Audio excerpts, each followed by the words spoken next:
今でもあの炎を覚えてる。残り火が冷たい風の中で揺れ、薪が怪人の雨を浴びてもあの炎は消えることがなかった。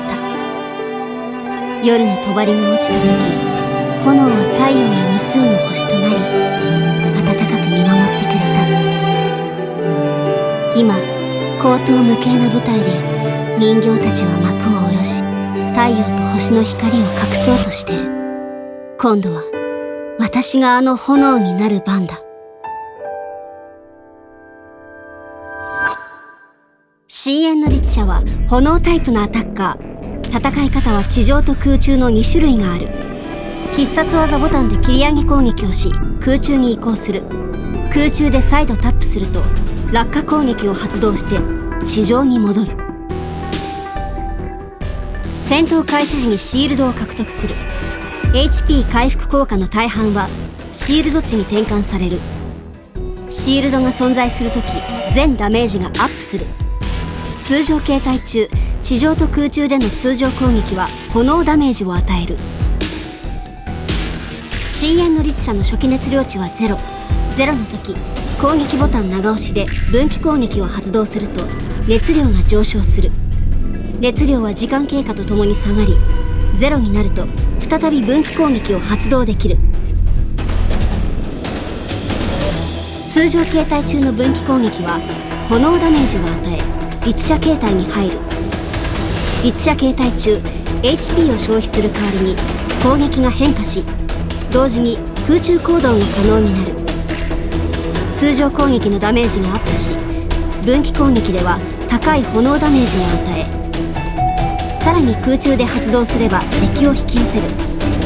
律者形態終了後はオーバーヒートし、時間経過とともに熱量が下がる。深淵の律者は極限回避スキルを自ら発動でき、全時空断裂を発生させる。律者形態中は空中で何度でも回避ができ、回避後は通常攻撃3撃目を直接発動できる。敵が燃焼・浮遊状態になると QTE を発動でき、炎ダメージを与えて EP を回復する。敵が一定時間内にチーム内の異なる2名の分岐・チャージ攻撃・武器スキルを受けると同じく QTE を発動でき、チーム全員の炎ダメージをアップする。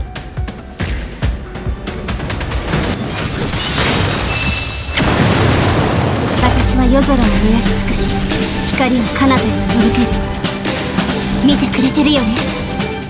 必殺技ボタン長押しで体験を振り回し、渾身の一撃で敵を怪人にし、高威力の炎ダメージを与える。律者形態中に発動すると発動後に律者形態が終了する。 EP をためメンバーがサポートスキルを発動後出場して律者形態に入る。通常攻撃と分岐攻撃を交互に繰り出し、最後は必殺技で敵を燃やし尽くす。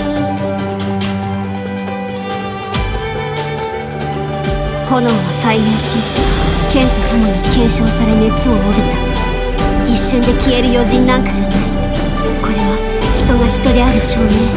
永遠に燃える炎。炎が私たちをつなぎ、長い暗闇を越え帰る道を導いてくれるんだ。